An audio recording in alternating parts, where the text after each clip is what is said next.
Primeramente, estoy muy contento de realizar este proyecto final, con el cual culmina la asignatura Seminario del Pensamiento Cristiano. Analizaremos aquí 9 temas que son fundamentales en la historia de la Iglesia. El primero, la expansión del cristianismo en el Imperio Romano. Aquí vemos cómo el cristianismo nace desde Jerusalén, se proyecta hacia diferentes lugares y también vemos cómo la Iglesia es perseguida en estos diferentes lugares y tiene que afrontar estos retos. También vemos el testimonio de los mártires muy valioso en sus actas, los desarrollos teológicos surgidos tras las diversas interpretaciones que amenazaban con cambiar la sustancia del cristianismo. Y también vemos cómo las persecuciones se recrudecen en el siglo III. Y la conversión de Constantino nos muestra un cambio en la dinámica del cristianismo con el imperio, pues pasa a ser el cristianismo la religión oficial y Constantino un monarca que pasa a construir Constantinopla, una ciudad fundamental. Luego tenemos el primer concilio de Nicea, el primer concilio ecuménico, por lo cual tiene una relevancia tremenda, donde se trata principalmente de la controversia arriana, sobre si Jesús era coeterno con el Padre. Posteriormente tenemos el gran cisma entre Oriente y Occidente, donde la Iglesia se divide tras la excomunión de Humberto, un legado papal, a Miguel Celulario, y diferentes aspectos que llevan a una ruptura definitiva entre ambas iglesias. Posteriormente tenemos el último concilio ecuménico, el concilio de Nicea, donde se trata lo relativo al uso de imágenes en la iglesia. Posteriormente tenemos la Reforma Protestante de 1517 por Martín Lutero, que marca un antes y un después en la historia del cristianismo definitivamente. Posteriormente el Concilio de Trento, que se desarrolla entre los años 1565 y 1563, donde nace la Iglesia Católica moderna, de cierta manera como respuesta a los protestantes. Posteriormente tenemos el Concilio Vaticano I, donde el Papa declara su infalibilidad al mismo tiempo que pierde la mayor parte de su poder temporal. Luego el Concilio Vaticano II, donde le da un nuevo aire a la Iglesia Católica, brindando la apertura y el restablecimiento del vínculo que había sido roto con el mundo moderno. Con respecto al primer tema, podemos decir de que la expansión del cristianismo en el Imperio Romano en el siglo I comienza con la Iglesia de Jerusalén, donde los cristianos no se veían diferentes a los judíos. Lo que los diferenciaba era que ellos creían que Cristo era realmente el Mesías. De ahí la Iglesia sufre persecución por estos altercados con los judíos, se expande a diferentes lugares por no exactamente misioneros dedicados exclusivamente a esa labor, sino por personas de diferentes trasfondos que se veían obligadas a viajar y que dada la conectividad del imperio llevaban su fe de lugar en lugar. Aquí en esta época surgió el marcionismo y el gnosticismo, que llevaron a la Iglesia a formular el canon bíblico y el credo de los apóstoles, que tienen relevancia tremenda hasta hoy. También la Iglesia fue perseguida en los siglos I hasta el IV. La política era principalmente de si eran acusados ante los tribunales, se les condenaba. Habíamos los testimonios de los mártires, pero principalmente no se les buscaba, había periodos de relativa paz y periodos de relativa persecución. Y en el siglo III hubo un recrudecimiento de esa persecución por parte de Decio y por parte de Septimio Severo. La conversión de Constantino en el puente Milvio, que cimentó su camino a ser finalmente el emperador de toda Roma, que lo fue posteriormente, fue una conversión real, pues los dioses eran una realidad muy importante y poderosa en esa época, y la conversión tuvo lugar en el peor momento posible, pues el cristianismo no era numeroso en el lugar donde Constantino batallaba. Sin embargo, Constantino no era un cristiano como los demás de la iglesia, sino él era un político y buscaba más el favor de Dios que de los cristianos. Él dejó el cristianismo como la religión oficial del imperio, pero no dejó de adorar a los otros dioses y de rendirles culto por su habilidad política.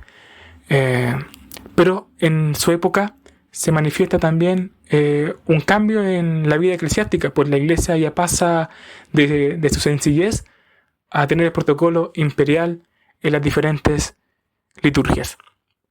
Posteriormente tenemos el gran cisma entre Oriente y Occidente, Pero bueno, antes de eso está el primer concilio de Nicea, perdón, en el año 325, que fue el primer concilio ecuménico, es decir, que tuvo representación de todas las latitudes pertenecientes a la iglesia cristiana. Esta fue una labor de Constantino y que trató principalmente cuestiones legislativas y esta dificultad de la controversia arriana que surge en Alejandría cuando Arrio menciona que el verbo fue creado y Alejandro sostiene que el verbo era coeterno con el Padre. Muchos lamentaban esta situación porque en tiempos de paz había una controversia que amenazaba con dividir la iglesia. Sin embargo, finalmente la controversia se declina a favor de Alejandro, diciendo que el verbo es coeterno con el Padre, formulándose el credo niceno, donde en varios sectores dice que el verbo es engendrado, no hecho, de que es consubstancial al Padre, o sea, de que no pudo haber sido hecho de la nada, aunque esa fue una añadidura de Constantino. Y también Constantino empezó a tener relevancia en los concilios y los emperadores desde ahí en adelante. El gran cisma entre Oriente y Occidente fue cuando Miguel Celulario es excomulgado por Humberto, un legario del Papa, y por diferentes motivos, entre ellos estaban la invasión de los normandos a los bizantinos. Sin embargo, la causa subyacente era cuestiones de identidad. Pese a ser cristianos, ambos veían de manera muy diferente la iglesia. La iglesia latina se basaba en la centralidad del Papa en cuanto a su poder, y la iglesia oriental buscaba más el concilio y además tenía en muy alta estima y basaba su concepto en el emperador. Además, cuestiones relativas a la procesión del Espíritu Santo llevaron a una ruptura que hasta hoy no puede recuperarse. Después tenemos el segundo concilio de Nicea, donde es el último concilio ecuménico del año 787. Aquí se trata de lo relativo a las imágenes. Surge cuando el emperador León III mandó derribar una estatua importante de Cristo en Constantinopla.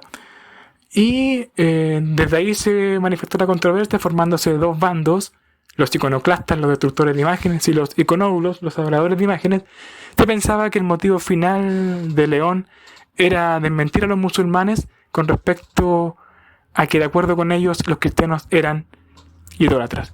Finalmente, esto, lo resuelto por el concilio, fue que se puede usar imágenes en la iglesia siempre y cuando se le dé su importancia debida, pues la adoración final es a Dios y se pueden utilizar como recurso pedagógico, sobre todo a personas que no sabían leer. Y pues retratan también situaciones bíblicas y además pueden retratarse porque fue Dios quien nos hizo su imagen, y en Jesús vemos también la humanidad de Dios. Con respecto a la Reforma Protestante, fue un tiempo fundamental donde se cambió completamente el curso del cristianismo. Fue un antes y un después, donde Martín Lutero, este monje atormentado por el pecado, que era una situación desesperante en su vida, logra, tras una ardua lucha en sus conferencias a los romanos, entender la justicia de Dios no como algo que lo condenaba, sino como algo que lo salvaba. La justificación por fe da a entender de que Dios da esa fe al pecador y que la salvación es por gracia. Y finalmente, él esas tesis las difunde posteriormente. Sin embargo, no tienen gran repercusión hasta el día 31 de octubre del año 1517, cuando las clava en Wittenberg. Y la repercusión se debe principalmente a que se manifiestan en contra de las indulgencias, que eran el medio por el cual la iglesia financiaba y mantenía su poderío económico, político, militar, etc. Martín Lutero, dadas las circunstancias, su reforma pudo tener gran impacto por el creciente nacionalismo alemán, donde veían en Lutero su portavoz contra los abusos de Roma. También el humanismo, que también lo apoyaba. La invención de la imprenta, que permitió la difusión como nunca de sus obras, y las circunstancias políticas que permitieron que no fuese interpelado y condenado tan fácilmente. La reforma fue fundamental, pues nos lleva a entender la fe de otra manera y a tener una relación vital con Dios. Luego el Concilio de Trento manifiesta esta necesidad de la iglesia de reformarse. Fue un concilio ecuménico, pero tuvo muy poca representación. En ella surge la iglesia católica moderna. Sin embargo, no hay muchos indicios de una gran reforma, sino lo gran destacable de ahí es algunas cosas que cambian, como por ejemplo la figura de los sacerdotes que tienen que ser más diligentes, pero también se condena el protestantismo, se habla acerca de que la Iglesia tiene la misma autoridad que la Biblia, la tradición, de que la salvación depende en parte del creyente y en parte de Dios, lo cual no fue finalmente muy acertado, pero sí son cambios con respecto a la Iglesia medieval. Luego tenemos el Concilio Vaticano I, que paradójicamente el Papa Pío IX manifiesta su infalibilidad, la promulga, pero prontamente también es arrebatado de todo poder temporal, por lo cual su infalibilidad no tuvo mucha oposición porque el poder del Papa en términos concretos había disminuido considerablemente. También tenemos aquí la encíclica Quanta Cura, donde él se manifiesta en contra de 80 proposiciones modernas. Se manifiesta en contra de la libertad de culto, la separación entre la Iglesia y el Estado, la libertad de prensa, las escuelas públicas bajo la supervisión del Estado, entre otros aspectos. Luego tenemos el Concilio Vaticano II, donde vemos un nuevo aire en la Iglesia, donde el Papa Juan XXIII, ya anciano, manifiesta la importancia de llevar la Iglesia hacia otro rumbo y manifiesta este Concilio Vaticano II, que se manifestó entre los años 62 al 65 del siglo XX.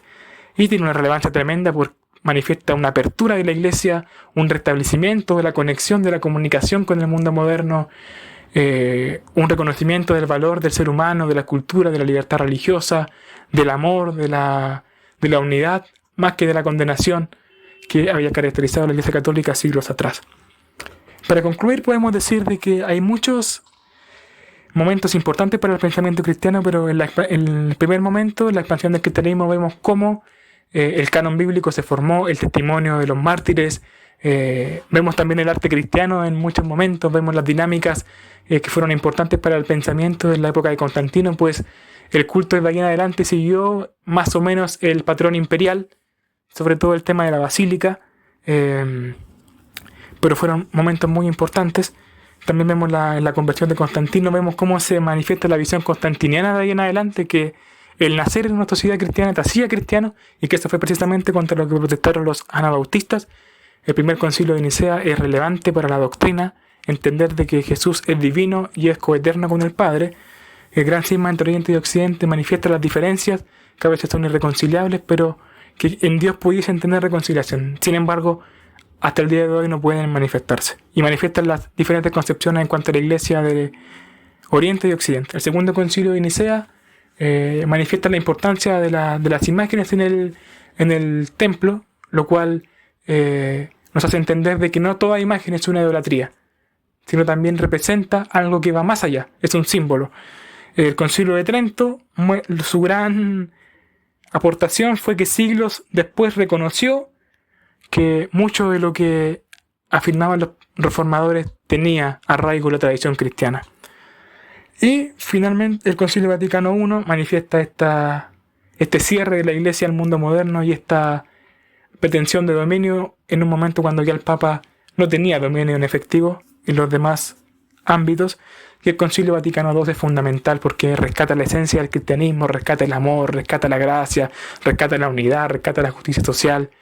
Y con Juan XXIII principalmente, después con Pablo VI y Juan Pablo II, un cura que parecía un poco dicotómico porque era para algunos progresista y para algunos conservador, pero progresista en cuanto a la libertad de la Iglesia, a la justicia social, y conservador en cuanto a la liturgia y otros aspectos de la Iglesia, de la vida eclesiástica. Cabe mencionar que también él estuvo en Chile en tiempos convulsionados para el país. Con esto cierro este video, así que le damos las gracias, profesora. Bendiciones.